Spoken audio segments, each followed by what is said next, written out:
வணக்கம் நண்பர்களே. நம்ம ரீசெண்டாக போன தனுஷ்கோடி ட்ரிப்பை பற்றி தான் இந்த வீடியோவில் நம்ம பார்க்க போகிறோம். ஸோ வீடியோவை ஸ்கிப் பண்ணாமல் ஃபுல்லாக பாருங்கள்.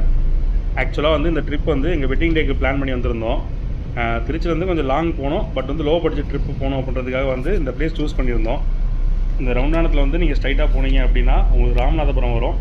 உங்களுக்கு ரைட் சைடு பார்த்தீங்கன்னா மதுரைக்கு போகிற ரூட்டு, லெஃப்ட் சைடில் வந்து ராமேஸ்வரம் போகிற ரூட்டு. இப்போ நம்ம ராமேஸ்வரம் போய் தான் தனுஷ்கோடி போக போகிறோம். இப்போ நம்ம வந்து பாம்பன் பிரிட்ஜ் வந்து ஏற போகிறோம். உங்களுக்கு ரெண்டு பக்கம் பார்த்தாலும் தெரியும், ரெண்டு பக்கமே கடல். உங்களுக்கு லெஃப்ட் சைடில் வந்து ட்ரெயின் ட்ராக் வரும். இந்த ராமேஸ்வரம் அப்படின்றதே வந்து ஒரு தனி தீவு தான். உங்களுக்கு இந்த பிரிட்ஜுக்கு முன்னாடி வந்து மண்டபம் அப்படின்ற ஒரு ஊர் வரும். இந்த பிரிட்ஜுக்கு அந்த பக்கம் ராமேஸ்வரம், நடுவில் வந்து உங்களுக்கு பாம்பன் கால்வாய். இந்த பாம்பன் கால்வாய் தான் மண்டபத்தையும் ராமேஸ்வரத்தையும் இணைக்குது. ஸோ வந்து நம்ம நார்மலாக நிலப்பரப்புக்கும் கடலுக்கு அந்த பக்கம் இருக்கிற ஒரு தீவையும் இணைக்கிற பாலம் தான் இந்த பாம்பன் பாலம். இந்த பிரிட்ஜோட லென்த் பார்த்தீங்கன்னா உங்களுக்கு டோட்டலாக 2 கிலோமீட்டர் கிட்ட வரும். கடலுக்கு மேலே வந்து இந்த பிரிட்ஜு போட்டிருக்காங்க. ஸோ வந்து நமக்கு வந்து ஒரு அன்சேஃப் ட்ராவல் தான் இந்த இடத்துல. அதனால தான் வந்து இந்த பிரிட்ஜோட மேக்ஸிமம் ஸ்பீட் லிமிட் வந்து 30 கிலோமீட்டர் per hour வச்சுருக்காங்க. நீங்கள் 30 கிலோமீட்டர் ஸ்பீடு வந்து போனால் ஓகே, ஓரளவுக்கு சேஃப்டி. ஏன்னா வந்து நீங்கள் அந்த பிரிட்ஜில் வந்து இறங்கி நிற்கும் போது உங்களுக்கு தெரியும், எந்த ஒரு வெஹிக்கிள் போனாலுமே வந்து அந்த பிரிட்ஜ் அப்படியே ஆடுற மாதிரி உங்களுக்கு ஃபீல் ஆகும். லெஃப்ட் சைடில் வந்து உங்களுக்கு ரயில்வே ட்ராக் வரும். அந்த ரயில்வே ட்ராக் வந்து கடல்லேருந்து 40 அடி ஹைட்டில் இருக்குது. இது வந்து 1911 கட்ட ஆரம்பிச்சு 1914 தான் வந்து இந்த பாலத்தை கட்டி முடிச்சிருக்காங்க. அப்போதைக்கு இந்தியாவில் இந்த ஒரே ஒரு கடல் பாலம் இந்த ரயில்வே ட்ராக் மட்டும்தான். இப்போ நம்ம போயிட்டு இருக்க ரோடு வந்து 1988 கட்டினது. இந்த ரயில்வே பாலம் வந்து ரொம்ப பழசானதால் வந்து அதில் வந்து பொது போக்குவரத்து வந்து ஸ்டாப் பண்ணிட்டாங்க. இப்போ ட்ரெயின் எதுவுமே வந்து போகிறதில்ல. நீங்கள் வந்து ராமேஸ்வரம் வந்து நீங்கள் ட்ரெயினில் ரீச் ஆகிற மாதிரி இருந்தால் உங்களுக்கு மண்டபம் தான் லாஸ்ட்டு ஸ்டேஷனு. நீங்கள் அங்கேருந்து பஸ் ஆர் ஆட்டோ பிடிச்சி தான் வந்து நீங்கள் ராமேஸ்வரம் வர மாதிரி இருக்கும். புது பாலம் வந்து ஆல்டர்னேட்டாக இப்போ வந்து கட்டிக்கிட்டு இருக்காங்க. உங்களுக்கு அந்த வீடியோ காட்டுறேன். மேக்ஸிமம் ஒரு 75% வந்து ஒர்க்கு முடிஞ்சிருச்சு. அந்த பக்கம் இப்போ நம்ம போகிறோம்ல, அந்த பக்கம் எண்டு மட்டும்தான் வந்து இந்த பேலன்ஸ் கட்டிக்கிட்டு இருக்காங்க. அது கட்டி முடிச்சிட்டாங்க அப்படின்னா எப்போ ஓப்பன் பண்ணுறாங்க அப்படின்னு தெரியல. எல்லா டூரிஸ்ட் பிளேஸ் மாதிரியும் தான் இங்கேயும் வந்து வீக்கெண்ட் வந்தால் ரொம்ப ரஷ்ஷாக தான் இருக்கும். ஏன்னா வந்து உங்களுக்கு ராமேஸ்வரம் இந்த ராமநாத சுவாமி கோயிலுக்கு வருவாங்க. அப்புறம் இன்னும் எக்ஸ்ப்ளோர் பண்ணுறதுக்கு நிறைய பிளேசஸ் இருக்குது. தனுஷ்கோடி இருக்குது. ஸோ ஃபேமிலியோட 1 டே டைம் ஸ்பெண்ட் பண்ணுறதுக்கு நல்ல லொக்கேஷன் இது ராமேஸ்வரம். இந்த பிரிட்ஜில் வந்து நீங்கள் நின்று ஃபோட்டோ எடுக்கிற மாதிரி இருந்துச்சு அப்படின்னா கொஞ்சம் சேஃபாக எடுங்க. ஏன்னா வந்து உங்களுக்கு வண்டி போயிட்டே தான் இருக்கும் உங்கள் ரெண்டு பக்கமுமே. நீங்கள் வண்டி நிப்பாட்டுறீங்க அப்படின்னா அந்த இடத்துல டிராஃபிக் ஆகிறதுக்கான சான்சஸ் நிறையா இருக்குது. ஏன்னா இங்கே போலீஸ் பூத் நிறையா வச்சுருப்பாங்க. போலீஸ் வந்து எப்போவுமே இங்கே இருந்துட்டு தான் இருப்பாங்க. ஏன்னா வரவங்களுக்கு வந்து கண்டிப்பாக ஃபஸ்ட் டைம் வரவங்க நிறைய பேர் இருப்பீங்க. அதனால வந்து போலீஸ் உங்களை அலோவ் பண்ணுவாங்க உங்களை நீங்கள் வந்து ஃபோட்டோ எடுக்கிறதுக்கு. ஆனால் உங்களுக்கு மேக்ஸிமம் 2 to 3 minutes தான். நீங்கள் அதுக்குள்ளே ஃபோட்டோ எடுத்துகிட்டு திருப்பி நீங்கள் ஏறிட்டீங்க அப்படின்னா மித்தவங்களுக்கு கொஞ்சம் ஈஸியாக இருக்கும். நம்ம வந்து நிப்பாட்டும் போது ஒரு போலீஸ் இருந்திருந்தாரு, அவர்கிட்ட கேட்டோம். ஓகேப்பா, ஒரு 2 நிமிஷம் தான், நீங்கள் எடுத்துகிட்டு கொஞ்சம் சீக்கிரம் வண்டி எடுங்க. ஏன்னா வந்து உங்களுக்கு இப்போ நீங்கள் காரில் போகிறீங்க அப்படின்னா உங்களுக்கு 2 பக்கமே கார் வருதுன்னா ப்ராப்ளம் கிடையாது, உங்களுக்கு ரோடு ஈஸியாக கிராஸ் ஆகி போயிடும். பட் வந்து பெரிய ட்ரக்கு அல்லது வந்து பஸ்ஸு போகிற மாதிரி இருந்துச்சு அப்படின்னா ரொம்ப ரிஸ்க் அந்த இடத்துல நீங்கள் கிராஸ் பண்ணி போகிறது. இதுதான் பாம்பன் பிரிட்ஜு. உங்களுக்கு லெஃப்ட் சைடில் இருக்கிறது வந்து பழைய பிரிட்ஜு, ரைட் சைடில் வந்து இந்த புது பிரிட்ஜ் வந்து கட்டிகிட்டு இருக்காங்க. இது வந்து பாம்பன் பிரிட்ஜுக்கு அப்படியே நேர் ஆப்போசிட்டு உங்களுக்கு ராமேஸ்வரம் தீவு. உங்களுக்கு பார்த்தாலே தெரியும், அந்த கொஞ்சோண்டு நிலப்பரப்பு மட்டும்தான், மீதி ஃபுல்லாகவே கடல் தான். உங்களுக்கு அந்த ஃபிஷிங் போட் எல்லாமே நிப்பாட்டி வச்சுருக்காங்க பாருங்கள். சம்மர் வெக்கேஷன் வந்து இப்போ ஸ்டார்ட் ஆக போகுது. உங்கள் குழந்தைங்களுக்கும் வந்து எக்ஸாம்ஸ் முடிய போகுது.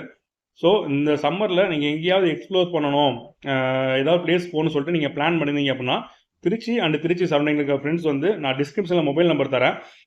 நீங்கள் வந்து எப்போ வேணாலும் நீங்கள் கால் பண்ணலாம், ஒரு வாட்ஸ்அப் பண்ணலாம். உங்களுக்கு வந்து நீங்கள் எந்த லொக்கேஷன் போகணும் நீங்கள் சொல்கிறீங்களோ அந்த லொக்கேஷன் பட்ஜெட் வந்து நாங்கள் போட்டு சொல்கிறோம். உங்களுக்கு வந்து ஓகே அப்படின்னு சொன்னீங்கன்னா தாராளமாக நீங்கள் புக் பண்ணி நீங்கள் அந்த உங்கள் ட்ரிப்பை என்ஜாய் பண்ணலாம். இப்போ வந்து நம்ம ராமேஸ்வரம் ரீச் பண்ணிவிட்டு ராமேஸ்வரம் வந்து தனுஷ்கோடி போகிற ரோடு போயிட்டுருக்கோம். நீங்கள் வந்து திருச்சிலே அது வந்து நான் ஒரு எக்ஸாம்பிளுக்கு சொல்கிறேன். நீங்கள் திருச்சிலேருந்து வர மாதிரி இருந்தால் உங்களுக்கு நீங்கள் ராமேஸ்வரம் ட்ரிப்பு வரும்பொழுதே வந்து உங்களுக்கு வந்து தேவிப்பட்டினம் ஒரு ஊர் இருக்கும். தேவிப்பட்டினம் வந்து அந்த நவகிரக கோயில், கடலுக்குள்ளே நவகிரக கோயில் இருக்கும். அந்த கோயில் அங்கே தான் இருக்குது. அதை தாண்டி ஒரு 2 கிலோமீட்டர்லேயே வந்து பெருவயல் முருகன் கோயில். அதாவது வந்து மேக்ஸிமம் வந்து எல்லா கோயிலுமே முருகனோட கையில் தான் வேல் இருக்கும். ஆனால் இந்த கோயிலில் மட்டும்தான் வேலுக்குள்ளே முருகன் இருப்பார். அந்த கோயிலும் அங்கே தான் இருக்குது. அந்த வீடியோஸ் எல்லாமே நம்ம சேனல் ஆல்ரெடி நான் போஸ்ட் பண்ணியிருக்கேன்.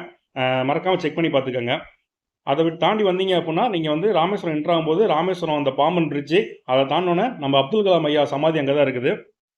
அதை தாண்டி நீங்கள் ஸ்ட்ரைட்டாக வந்தீங்க அப்படின்னா உங்களுக்கு வந்து ராமநாத சுவாமி கோயில் தான். இன்னும் ராமேஸ்வரத்தில் எக்ஸ்ப்ளோர் பண்ணுறதுக்கு நிறைய பிளேசஸ் இருக்குது. ஆனால் வந்து நம்ம பிளான் பண்ணி வந்தது வந்து தனுஷ்கோடி தான். ஸோ அந்த தனுஷ்கோடி வந்து நம்ம இப்போ போயிட்டுருக்கோம். தனுஷ்கோடி வந்து உங்களுக்கு ராமேஸ்வரத்துலேருந்து 20 கிலோமீட்டர் வரும். 20 கிலோமீட்டரும் வந்து உங்களுக்கு மேக்ஸிமம் ஒரு 25 to 30 மினிட்ஸ் ஆகும். நான் ரோடு வந்து உங்களுக்கு பார்த்தாலே தெரியும், ஒரே ரோடு தான். பட் வந்து இங்கே ஆக்சிடென்ட்ஸ் வந்து அதிகமாக நடக்கும். ஏன்னா வந்து ரோடு காலியாக இருக்கும் அப்படின்றதுக்காக வந்து நிறைய பேர் எல்லாம் வேகமாக போவாங்க. பட் வந்து அந்த ஸ்பீடு மட்டும் கொஞ்சம் கண்ட்ரோல் பண்ணிக்கோங்க. ஏன்னா வந்து நம்ம டூருக்காக வந்திருக்கோம். ஸோ சின்னதாக ஏதாவது ஒரு இது இன்சிடென்ட் நடந்தாலும் வந்து எல்லாருக்குமே வந்து கொஞ்சம் மனசு கஷ்டமாயிரும், கொஞ்சம் ப்ராப்ளம் தான். ஸோ அதனால் சேஃபாக வாங்க, சேஃபாக என்ஜாய் பண்ணுங்கள். உங்களுக்கு என்ட்ரன்ஸ் ஃபீஸ் அப்படின்னு பார்த்தீங்கன்னா, நீங்கள் ராமேஸ்வரம் என்ட்ரு ஆகும்போது உங்கள்கிட்ட 100 ரூபா சார்ஜ் பண்ணுவாங்க. ராமேஸ்வரம் நகராட்சிலேருந்து ஒரு 100 ரூபா சார்ஜ் பண்ணுவாங்க. அதை தவிர நீங்கள் இந்த பக்கம் நீங்கள் தனுஷ்கோடி என்ட்ரு ஆகும்போது உங்களுக்கு 20 ரூபா சார்ஜ் பண்ணுவாங்க. ஏன்னா வந்து பிளாஸ்டிக் ஃப்ரீ ஜோன் சொல்லிட்டு நீங்கள் வந்து இங்கே குப்பை எதுவுமே போடக்கூடாது. அதனால் அதுக்கு வந்து ஒரு செக்கிங் பண்ணிவிட்டு உங்களுக்கு 20 ரூபா சார்ஜ் பண்ணுவாங்க. இந்த 20 கிலோமீட்டரும் வந்து நீங்கள் போகும்போது உங்களுக்கு ஏகப்பட்ட சைன் போர்டு இருக்கும். உங்களுக்கு தனுஷ்கோடி இத்தனை இன்னும் பேலன்ஸ் இவ்வளோ கிலோமீட்டர் இருக்குது, அரிச்சல் முனை இவ்வளோ கிலோமீட்டர் சொன்னேன். அரிச்சல் முனைன்றது வந்து உங்களுக்கு டெட் எண்டு, இந்த ரோடோட டெட் எண்டு வந்து அரிச்சல் முனை. அதாவது தனுஷ்கோடி தாண்டி கொஞ்சம் தூரம் போகணும். அங்கேருந்து உங்களுக்கு இலங்கை ரொம்ப பக்கம். அந்த பைனாக்குலர்லாம் பார்த்தா இலங்கை தெரியும் அப்படின்னு சொல்லுவாங்க. நான் இதுக்கு ட்ரை பண்ணது கிடையாது. ஆனால் வந்து இந்த தடவை நாங்கள் போகும்போது சைன் போர்டு எதுவுமே இல்லை. எல்லாமே வந்து டேமேஜ் உடஞ்ச கண்டிஷனாக தான் இருந்துச்சு. ஏன்னா இப்போ எதுக்காக அதை சொல்கிறேன் அப்படின்னா, ரீசெண்டாக வந்து நம்ம பிரைம் மினிஸ்டர் கூட வந்துட்டு போயிருந்தார். ஆக்சுவலாக ஒரு சிஎம் ஒரு பிரைம் மினிஸ்டர் வராங்க அப்படின்னா ரோடு வந்து பக்காவாக போட்டு வச்சுருப்பாங்க, சைன் போர்டெலாம் பலபலன்னு இருக்கும். ஆனால் சைன் போர்டு ஒன்றுத்தையுமே காணோம். இப்போ நம்ம போயிட்டுருக்க இடத்துக்கிட்ட வந்து ஏகப்பட்ட மரம் இருக்கும். அந்த மரத்துக்கிட்ட தான் வந்து ஏகப்பட்ட வண்டி வந்து நிப்பாட்டி வச்சுருந்தாங்க. எதுக்காக அப்படின்னா அவங்களாம் வந்து வீட்டிலேருந்தே சாப்பாடு கொண்டு வந்துட்டாங்க. ஒரு ட்ரிப்பு வரீங்க, நீங்கள் லோ பட்ஜெட் பிளான் பண்ணி வரீங்க, வீட்டிலேருந்தே சாப்பாடு கொண்டு வந்துட்டீங்க அப்படின்னா, நீங்கள் இதை தாண்டிட்டீங்க அப்படின்னா உங்களுக்கு அந்த நிழல்ன்றது வாய்ப்பே கிடையாது. ஸோ எல்லாமே அங்கே உட்காந்து ஃபேமிலியோட ஜாலியாக என்ஜாய் பண்ணி சாப்பிட்டுட்டு இருந்தாங்க. நீங்களும் இது மாதிரி பிளான் பண்ணீங்க அப்படின்னா தாராளமாக வந்து நீங்கள் சாப்பிட்லாம். ஆனால் வந்து தனுஷ்கோடியில் நீங்கள் இன்னொன்று மிஸ் பண்ணக்கூடாது என்ன அப்படின்னா, இங்கே கிடைக்கிற மீன் குழம்பு, அந்த மீன் சாப்பாடு தான் ரொம்பவே நல்லாயிருக்கும். அதை பற்றி இந்த வீடியோவில் நம்ம பார்க்கலாம். வந்து நம்ம தனுஷ்கோடி என்ட்ரு ஆக போகிறோம். எப்படி தெரிஞ்சுக்கணும்னா, உங்களுக்கு ஸ்டார்டிங்லேயே இந்த 2 பக்கமே ஃபுல்லாக கூரை போட்டிருப்பாங்க. இங்கே வந்து கருவாடு விற்பாங்க. நீங்கள் ராமேஸ்வரம் உள்ள என்ட்ரு ஆகும்போது இந்த பாம்பன் பிரிட்ஜு கீழே கருவாடு விற்பாங்க. அதை விட்டுட்டீங்க அப்படின்னா இங்கே நீங்கள் தனுஷ்கோடியில் வந்து வாங்கிக்கலாம். உங்களுக்கு அந்த ஸ்மெல்லே வந்து சூப்பராக இருக்கும். நம்ம இப்போ தனுஷ்கோடி ரீச் பண்ணுறதுக்கு முன்னாடி தனுஷ்கோடியை பற்றி கொஞ்சம் விஷயம் நம்ம தெரிஞ்சுக்கலாம். 1964 முன்னாடி வரைக்கும் இங்கே வந்து மக்கள் வாழ்ந்துட்டு தான் இருந்திருக்காங்க. 1964 வந்த ஒரு புயலால் வந்து இந்த இடமே மொத்த இடமும் வந்து அழிஞ்சு போச்சு. தனுஷ்கோடியில் இன்னமும் அந்த பழைய சர்ச்சு கட்டிடங்கள், அப்புறம் வந்து இந்த ரயில்வே ஸ்டேஷன் இருந்ததுக்கான அடையாளங்கள்லாம் இன்னும் இருக்குது. அந்த ரயில்வே ஸ்டேஷன்லேருந்து சென்னைக்கு ரெகுலராக வந்து ட்ரெயின் போயிட்டு தான் இருந்திருக்குது. போட்மெயில் எக்ஸ்பிரஸ்னு ஒரு எக்ஸ்பிரஸ் வந்து போயிட்டு தான் இருந்திருக்குது. டிசம்பர் 22, 1964 வந்த புயல் வந்து சுமார் 284 கிலோமீட்டர் ஸ்பீடில் வந்து அடிச்சிருக்குது. ஒவ்வொரு அலையும் வந்து 23 அடி உயரம் வரைக்கும் வந்திருக்குது. அப்படி வந்ததுனால தான் இந்த ஊர் வந்து டோட்டலாகவே வந்து அழிஞ்சிருச்சு. அந்த டைமில் பாம்பன்லேருந்து தனுஷ்கோடிக்கு வந்த ஒரு பேசஞ்சர் ட்ரெயினில் அந்த 110 பேர், அப்புறம் இந்த ஊரில் இருந்த ஒரு 1800 பேர்கிட்ட இறந்துட்டாங்க. அதனால் வந்து தமிழக அரசாங்கம் வந்து இதை வந்து ஒரு பேய் நகரமாக அறிவிச்சிச்சு. அது இல்லாமல் இங்கே வந்து மக்கள் வாழ்கிறதுக்கு தகுதியில்லைன்னு சொல்லிட்டு அறிவிச்சிட்டாங்க. ஒரு 40 வருஷத்துக்கு அப்புறம் இந்த புயலால் வந்த கடல் தண்ணி எல்லாமே உள்வாங்க ஆரம்பிச்சிருச்சு. அதனால அந்த மீதி நிலப்பரப்பில் இப்போ ரீசெண்டாக 2016 தான் ரோடு போட்டிருக்காங்க. அதுக்கு முன்னாடி வரைக்கும் நீங்கள் தனுஷ்கோடி போகிற மாதிரி இருந்துச்சு அப்படின்னா ஒன்று நடந்து போகணும், அப்படி இல்லைன்னா ஜீப்பில் தான் போகிற மாதிரி இருக்கும். இந்தியாவிலேருந்து இலங்கைக்கு ஈஸியாக ரீச் ஆகிறதுக்கு 2வது பிளேஸு இந்த தனுஷ்கோடி தான். உங்களுக்கு இங்கேருந்து இலங்கையோட தலைமன்னார் அந்த ஏரியா வந்து 24 கிலோமீட்டர் தான். இப்போ வந்து நம்ம தனுஷ்கோடி ரீச் ஆக போகிறோம். உங்களுக்கு தூரத்தில் வந்து அந்த லைட் ஹவுஸ் தெரியுது பார்த்தீங்களா, அதுதான் தனுஷ்கோடி. நீங்கள் வந்து தனுஷ்கோடி ரீச் ஆகிறீங்க அப்படின்னா அதே மாதிரி தான் உங்களுக்கு 2 பக்கமே ஃபுல்லாக கடையாக தான் இருக்கும். எல்லா கடையிலையுமே வந்து உங்களுக்கு மதியானம் மீல்ஸ் சாப்பாடு கண்டிப்பாக கிடைக்கும். நம்ம இப்போ வந்து நம்ம ரிட்டர்ன் வரும்போது சாப்பிட்லாம். நான் வந்து உங்களுக்கு அந்த கடையில் சாப்பாடு அமௌண்ட் எவ்வளோ, என்ன குவான்டிட்டி எல்லாமே வந்து இந்த வீடியோட கடைசியில் நான் சொல்கிறேன் நான். இப்போ வந்து நம்ம அரிச்சல் முனை போகலாம். இந்த ரோடோட டெட் எண்டு தான் வந்து அரிச்சல் முனை. ரீசெண்டாக வந்து நாங்கள் அந்த பிரைம் மினிஸ்டர் வந்தப்போ அந்த ஃபோட்டோஸ் எல்லாம் போட்டிருந்தாங்கல்ல, நீங்கள் பார்த்துருப்பீங்க. அவர் நின்று அந்த பார்க்குற மாதிரி அந்த வீடியோஸ் எல்லாம் அப்லோட் பண்ணியிருந்தாங்க. அந்த இடம் தான் அது. நான் லாஸ்ட் டைம் அந்த பேர் ரொம்ப ரஷ்ஷாக இருந்துச்சு. ஸோ அதனால் வந்து கஸ்டமர்ஸ் வந்து போவேணான்னு சொல்லிட்டாங்க. இந்த டைம் நான் ஃபேமிலியோடு வந்திருக்கேன். பட் இந்த டைமும் வந்து கும்பல் ஹெவியாக தான் இருக்குது. ஏன்னா வந்து வெட்டிங் டேக்கு பிளான் பண்ணலான்னு சொல்லிட்டு தான் இந்த பிளேஸ் வந்தது. கரெக்டாக நாங்கள் வெட்டிங் டேக்கு முதல் நாள் வந்து அமாவாசை, அடுத்த நாள் வந்து சிவராத்திரி. ஸோ வந்து செம்ம கும்பல் ராமேஸ்வரத்தில். அது இல்லாமல் இப்போ ஏப்ரல் மேலே வந்து எல்லாருக்கும் லீவ் விட்ருவாங்க. கண்டிப்பாக வந்து இங்கே நம்ம ஊர்க்காரங்க வரதை விட நார்த் இந்தியன்ஸ் தான் அதிகமாக வராங்க. உங்களுக்கு வந்து 2 பக்கமே வந்து கடல் தான். உங்களுக்கு லெஃப்ட் சைடு பார்த்தீங்கன்னா தெரியும், கொஞ்சம் கடல் கம்மியாக தெரியும். ஏன்னா வந்து லாஸ்ட் டைம் வந்ததுக்கு இந்த டைம் வந்து கடல் உள்வாங்கியிருக்குது லெஃப்ட் சைடில். பட் ரைட் சைடில் வந்து சேம் அதே அளவு தான் வாட்டர் ஃப்ளோ இருந்துச்சு. உங்களுக்கு வந்து இந்த பக்கம் நீங்கள் ஃபஸ்ட் டைம் வரீங்க அப்படின்னா கண்டிப்பாக இந்த பிளேஸ் நீங்கள் மறக்கவே மாட்டீங்க உங்கள் லைஃப்பில். அவ்வளோ சூப்பராக இருக்கும். நான் 2 பக்கமுமே வந்து கடலுக்கு நடுவில் வந்து நீங்கள் ட்ராவல் பண்ணுற மாதிரி இருக்கும். நான் வந்து இப்போ மொபைல் வந்து நான் டேஷ்போர்டில் வச்சு எடுத்தனால வந்து அந்த கிளியராக உங்களுக்கு ரோடு மட்டும் தெரியுது. பட் 2 பக்கமும் அந்த கடல் வந்து என்னால் கவர் பண்ண முடியலை.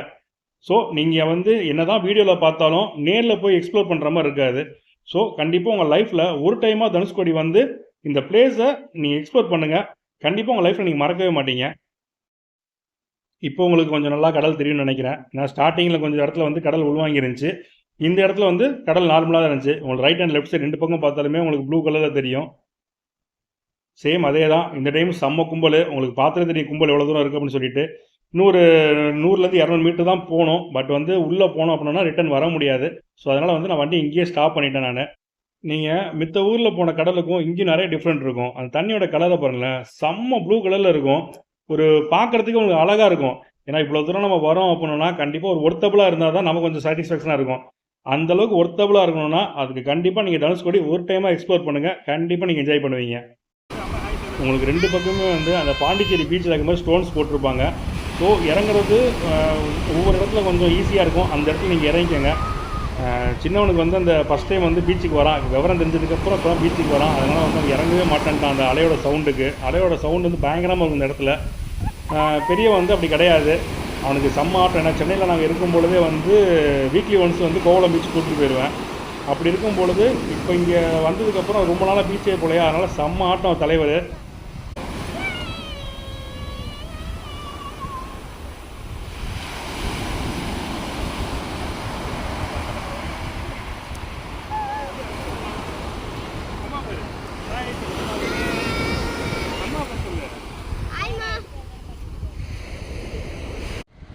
அந்த அரிச்சல் மணிக்கிட்ட வந்து ரொம்ப ரஷ்ஷாக இருந்துச்சு.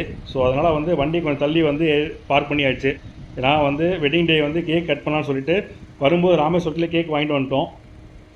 ஸோ இந்த இடத்துல நம்ம கேக் கட் பண்ண போகிறோம். இங்கே வந்து ஒரு கழுகு வேறு ரொம்ப நேரமாக உட்காந்துருந்துச்சு. இந்த கேக் கட் பண்ண வந்து மதியானம் 12 மணி, செம்ம வெயில். ஆனால் வந்து பீச் பக்கத்தில் உங்களுக்கு வெயில் அந்தளவுக்கு தெரியவே தெரியாது. ஆக்சுவலாக வந்து இது எங்களோட 5th wedding anniversary. Yearly once கரெக்டாக வெட்டிங் அன்னைக்கு எங்கேயாவது கூப்பிட்டு போயிடும். ஸோ இந்த டைம் வந்து தனுஷ்கோடி போகலான்னு சொல்லிட்டு ஒய்ஃப் கேட்டதால் வந்து இங்கே வந்திருந்தோம். பட் நல்லா இருந்துச்சு. அவங்க யோசிச்சு பாருங்களேன், 2 பக்கமே கடலுக்கு நடுவில் வந்து எவ்வளோ பேர் வந்துட்டு போகிறாங்க. அந்த இடத்துல வந்து கேக் கட் பண்ணி செலிப்ரேட் பண்ணுறதுன்றது கொஞ்சம் நல்லா இருந்துச்சு.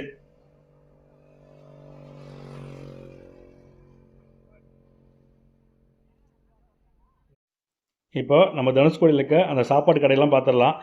உங்களுக்கு வந்து கடையோட அட்மாஸ்பியர் இப்படி தான் இருக்கும். கீழே ஃபுல்லாக பீச் மணல் தான். ஸோ உட்காரும்போது கொஞ்சம் சேஃபாக உட்காருங்க. உங்களுக்கு வந்து இங்கே மீன் குழம்பு சாப்பாடு கிடைக்கும். சாப்பாடு எவ்வளோன்னு யோசிக்கிறீங்களா? சாப்பாடு வெறும் 100 ரூபா தாங்க. 100 ரூபாய்க்கு அன்லிமிட்டெட் சாப்பாடு. அந்த ஒரு பீஸ் வச்சுக்கலாம் பார்த்தீங்கன்னா குழம்பு மீன், அந்த குழம்பு மீனும் ஃப்ரீ. அது இல்லாமல் ஒரு வறுவல் மீனும் ஃப்ரீயாக கொடுத்துருவாங்க. சாப்பாடு நீங்கள் எவ்வளோ வேணால் அதை வாங்கிக்கலாம். சைடிஷ் வந்து நம்ம வந்து பசங்களுக்கு பிடிச்ச மாதிரி வந்து ஒரு இறாலும் அப்புறம் எங்களுக்கு வந்து கடம்பாவும் சொல்லியிருந்தோம். அதாவது கனவா தொக்கும் சொல்லியிருந்தோம். நாம் இந்த வீட்டிலலாம் மீன் குழம்பு வைக்கிறோம், இல்லை வந்து மீன் இந்த வறுவல் இதெல்லாம் பண்ணுறோம் அப்படின்னோம்னா மீனை வாங்கி க்ளீன் பண்ணி அதுக்கு மசாலா தடவை வச்சு ஒரு 2 hours 3 hours ஊற வச்சு நம்ம இது பண்ணுவோம். ஆனால் இங்கே நம்ம போய் ஆர்டர் பண்ணதுக்கப்புறம் தான் நம்ம வந்து மீனை கழுவவே செய்வாங்க.